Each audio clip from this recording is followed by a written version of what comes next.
Setelah itu, Shin berpindah ke Junpil-do yang sedang membaca berkas dari Yun Ji-woo. Di sana pun tertulis bahwa ayah si Yun Jin-woo meninggal akibat tertabrak mobil setelah mengkonsumsi narkoba. Padahal ya semua itu hanyalah dokumen palsu. Akan tetapi si Junpil-do terlihat sangat simpatis setelah membaca dokumen tersebut. Lalu Shin pun berpindah ke besoknya di kantor, di mana identifikasi pistol yang membunuh ayahnya si Yun Jin-woo sudah keluar. Dan ternyata pemilik pistol itu adalah orang yang bernama Song Jong-soo. Dan juga Song Jong-soo adalah bawahan Cha Gi-ho yang sudah meninggal akibat dibunuh oleh ayahnya si Yun Ji-woo. Nah, kok jadi membingungkan ya teman-teman. Tapi gak apa-apa, ntar Mimin akan ngejelasin sesuai cerita, jadi ntar bakal ada plot twist kayaknya teman-teman. Setelah mengetahui informasi tersebut, ia pun bertemu Bos Choi. Lalu ia mempertanyakan apakah ayahnya pernah ngebunuh dan juga memberitahukan bahwa pemilik pistol itu sudah lama mati. Bos Choi pun menjawab bahwa semua anggotanya tak pernah ngebunuh polisi. Jadi jangan pernah tertipu karena sekarang Cha Gi-ho sedang mempermainkan semuanya.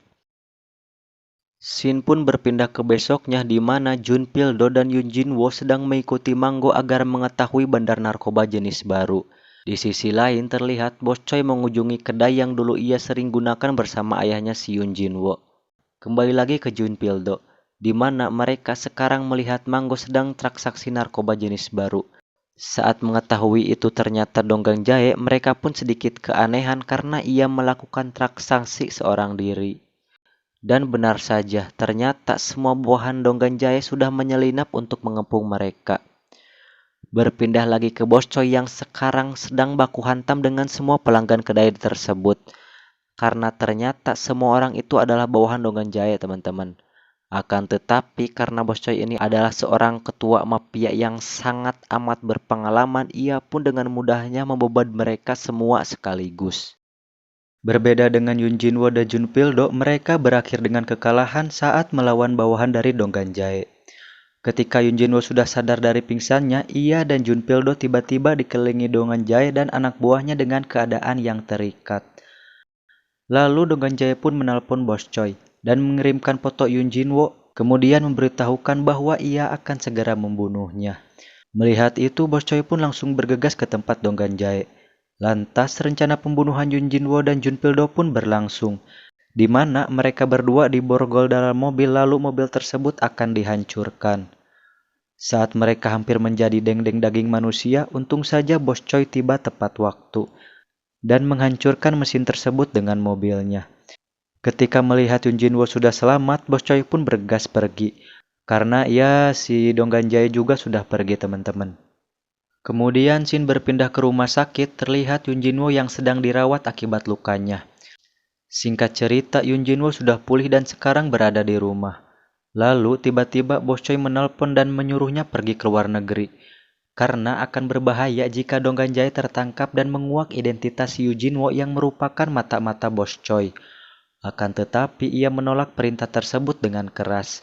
Di sisi lain terlihat Cha Gi-ho yang menyuruh seseorang untuk mengecek riwayat panggilan dari Yun Ji-woo. Sesudah itu Shin berpindah ke besoknya di kantor, di mana Yun Jin-woo bertemu seorang polisi. Jika kalian masih ingat, ia adalah polisi yang menerima laporan kematian ayahnya si Yun Jin-woo dulu. Namun polisi tersebut pura-pura seperti tak mengenal si Yun Jin-woo, teman-teman. Lalu Shin berpindah ke polisi tersebut yang bertemu Bos Choi. Ternyata mereka berdua saling mengenal. Dan polisi itu juga meminta narkoba untuk tutup mulut. Akan tetapi bukan narkoba yang ia dapat melainkan kematian. Setelah itu kembali lagi ke Yun Jin-woo yang bertemu Manggo. Ia pun mengancam Manggo jika tak memberitahukan tempat si Donggan Jae, ia akan membeberkan bahwa si Manggo adalah anak buahnya si Donggan Jae ke Bos Choi.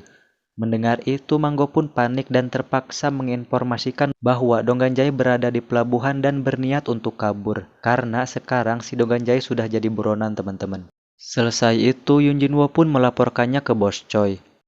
Lalu Shin berpindah ke Cha Gi-ho, di mana Donggan Jae menelponnya dan memberitahukan bahwa ia akan berperang dengan Bos Choi di pelabuhan. Jadi teman-teman, info dari si Manggo ini adalah jebakan untuk ngebunuh si Bos Choi. Lanjut. Besok pun tiba di mana banyak polisi sudah bersembunyi di berbagai sudut di pelabuhan. Kemudian rombongan Bos Choi pun tiba di tempat tersebut, dan pertarungan antara kedua kubu pun tak terelakkan. Saat pertarungan sedang panas-panasnya, Donggan Jaya pun memancing Bos Choi untuk mengikutinya. Lalu tak berselang lama polisi pun akhirnya turun tangan. Kembali lagi ke Bos Choi yang sedang mengejar Donggan Jaya, kemudian datanglah Yu Jinwoo yang melihat kejar-kejaran tersebut. Ia pun langsung bergegas menyusulnya. Sesudah itu pertarungan antara Bos Choi dan Donggan Jaya pun dimulai. Namun karena faktor umur, Bos Choi pun berhasil dipojokkan dan akan segera dieksekusi. Akan tetapi untungnya datang Yun Jinwoo tepat waktu dan menghentikannya. Yun Jinwoo pun menyuruh Bos Choi untuk segera pergi dari tempat tersebut. Tak berselang lama datanglah Jun Pildo dan berteriak agar si Yun Jinwoo menurunkan pistolnya. Di sisi lain terlihat Bos Choi sedang melarikan diri dengan teruyuh-uyuh karena banyaknya luka di tubuh. Lalu tiba-tiba datanglah Cha Gi-ho. Akan tetapi untung saja ada Jung Tae yang menyelamatkan Bos Choi dengan mobil. Kembali lagi ke Yu Jinwoo di mana ia terlihat panik karena si Donggan Jaya berniat menguak identitasnya di depan Jun Pildo. Dengan terpaksa ia pun membunuhnya langsung di tempat. Lalu Shin berpindah ke besoknya di rumah Yun Jiwo, di mana ia menerima paket dari Donggan Jaya. Di dalam paket tersebut ada foto ayahnya yang mengenakan pakaian kepolisian dan juga bernama Song Jong-soo. Jadi teman-teman, ayahnya si Yun Jiwo adalah anak buah si Cha Gi-ho yang tewas. Dan pistol itu adalah milik ayahnya sendiri. Nah, kok membingungkan? Ini kayaknya akan ada plot twist di akhir cerita teman-teman. Jadi kita simak saja. Namanya juga film kan. Kembali lagi ke Yun Jinwoo yang sekarang ia menuju tempat persembunyian Bos Choi di pegunungan. Sesampainya di sana, ia pun mempertanyakan tentang kebenaran dari ayahnya tersebut. Bos Choi pun bercerita bahwa ayahnya memang dari kepolisian dan ia dikirim ke organisasi oleh Cha Gi-ho untuk memata-matainya. Akan tetapi ayahnya berpaling dari Cha Gi-ho dan lebih memihak organisasi. Setelah mendengar penjelasan dari Bos Choi, Yun Jinwoo pun pulang. Kemudian Shin berpindah ke Cha Gi-ho yang pulang ke rumahnya dengan keadaan mabuk dan diantar Jun Pildo. Tak lama sesudah kepergian Jun Pildo datang seseorang yang menyerangnya dengan sebelah pisau. Di sisi lain Yun Jinwoo pun berangkat ke rumah Cha Gi-ho untuk membunuhnya. Akan tetapi ia keanehan karena melihat banyak noda darah di sana. Cha Gi-ho yang sudah tergeletak di lantai pun menembak Yun Jinwoo saat ia terlihat. Di sini Yun Jinwoo mempertanyakan tentang apa yang Cha Gi-ho lakukan terhadap ayahnya. Cha Gi-ho pun kaget saat mengetahui Yun Jinwoo adalah anak dari bawahannya yang sudah tewas. Dengan menangis, Cha Gi-ho memberikan peninggalan ayahnya ke si Yun Jinwoo dan mengatakan bahwa ayahnya adalah seorang polisi. Karena Jun Pildo kembali ke rumah Cha Gi-ho, Yun Jinwoo pun kabur dari tempat tersebut. Setelah sampai di mobil, ia membaca berbagai dokumen mengenai ayahnya dan terbukti bahwa ayahnya adalah seorang polisi hingga akhir. Jadi teman-teman, semua yang dikatakan Bos Choi adalah kebohongan. Setelah itu Yun Jinwoo pun terlihat sangat terpukul karena mengetahui fakta tersebut. Lalu ia pun menghapus lambang organisasi yang berada di dadanya. Kemudian Shin berpindah ke Bos Choi. Ternyata yang menyerang Cha Gi-ho adalah Jung Tae dan ditugaskan oleh Bos Choi sendiri. Kemungkinan alasan untuk membunuh si Cha Gi-ho adalah agar semua sandiwaranya tak terbongkar teman-teman. Kembali lagi ke Yu Jinwoo yang berada di rumah. Tiba-tiba ada sekelompok orang yang berniat membunuhnya. Akan tetapi karena jiwa petarung si Yun Jinwoo sedang membludak, ia pun dengan mudah membeban mereka. Tak lama kemudian datang Jung Tae di mana ia pun berniat membunuh si Yun Jinwoo. Jung Tae pun berkata bahwa yang membunuh ayahnya adalah Bos Choi sendiri. Lalu pertarungan pun dimulai. Meski keduanya ini sedang terluka, namun baiwan tersebut hampir membuat jiwa petarung Mimin juga ikut terbangun. Sampai akhirnya Jung Tae pun harus tewas dengan mengenaskan. Setelah itu Shin berpindah ke kantor di mana semua anggota sedang mencari siapa orang yang menyerang Cha Gi-ho.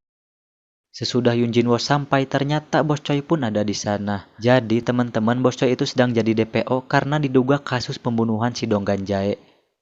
Padahal yang membunuh si Donggan Jaya adalah Yun Jinwoo, tapi polisi gak ada yang tahu kecuali si Jun Pildo. Dan juga di sana ada barang bukti sebilah pisau yang digunakan si Bos Choi. Gitu teman-teman. Setelah bertatap muka dengan Bos Choi, Yun Jiwo pun pergi ke tempat disimpannya barang bukti. Di sisi lain terlihat rekan Junpildo menemukan sebuah rekaman yang di dalamnya ada sebuah mobil terduga pelaku penyerangan Chagiho.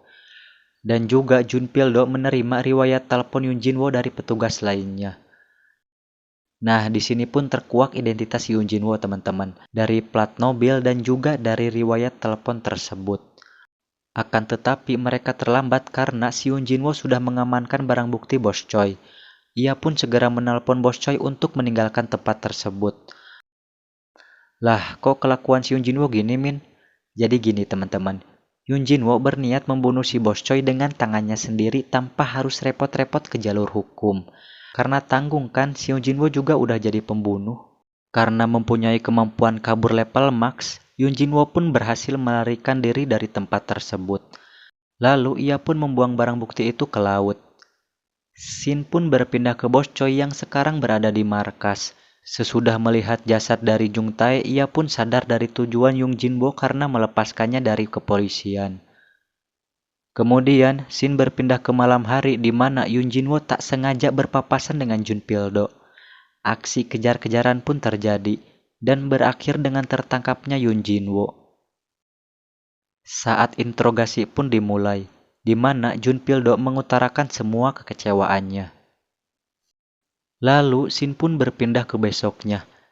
Karena banyaknya luka di tubuh Yun Jinwo, ia pun dibawa ke rumah sakit dengan dikawal beberapa polisi. Setelah sampai di sana, tiba-tiba Junpildo mendapatkan panggilan dari Chagiho yang sekarang sudah kembali sadar. Ia pun bergegas untuk menemui kaptennya tersebut. Kembali ke Yun Jinwo yang sekarang sedang dirawat, ternyata salah satu petugas di sana adalah perempuan yang pernah diselamatkan Yun Jinwo di tempat manggo. Saat petugas lainnya sedang sibuk, Yun Jinwo pun berusaha membuka borgol yang berada di tangannya. Di sisi lain, Chagiho memberitahukan kebenaran mengenai Yun Jinwo ke Junpildo. Setelah itu, Junpildo pun berjalan kembali dengan sangat lembek karena fakta tersebut.